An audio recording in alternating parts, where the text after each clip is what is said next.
வணக்கம், வாழ்க வளமுடன். நான் உங்கள் ரேவதி ஜெயராமன். இன்றைக்கி பார்க்க போகிற தலைப்பு, ஒரு சொல் இரு பொருள் பெறுதல்.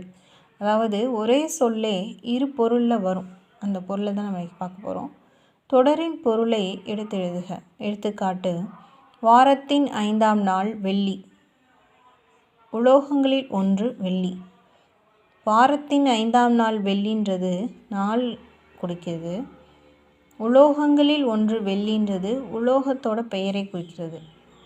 அதே மாதிரி இரவில் ஒளி தருவது மதி, இனியன் மதி நிறைந்தவன். இரவில் ஒளி தருவது மதின்றது நிலவை குறிக்கிறது. இனியன் மதி நிறைந்தவன், மதின்றது அறிவை குறிக்கிறது. காலையில் காகம் கரையும் ஓசை, பாலில் சர்க்கரை கரையும்ன்றது உருகும் அப்படின்ற அர்த்தத்தில் வருகிறது. இலை தழை தின்பது ஆடு.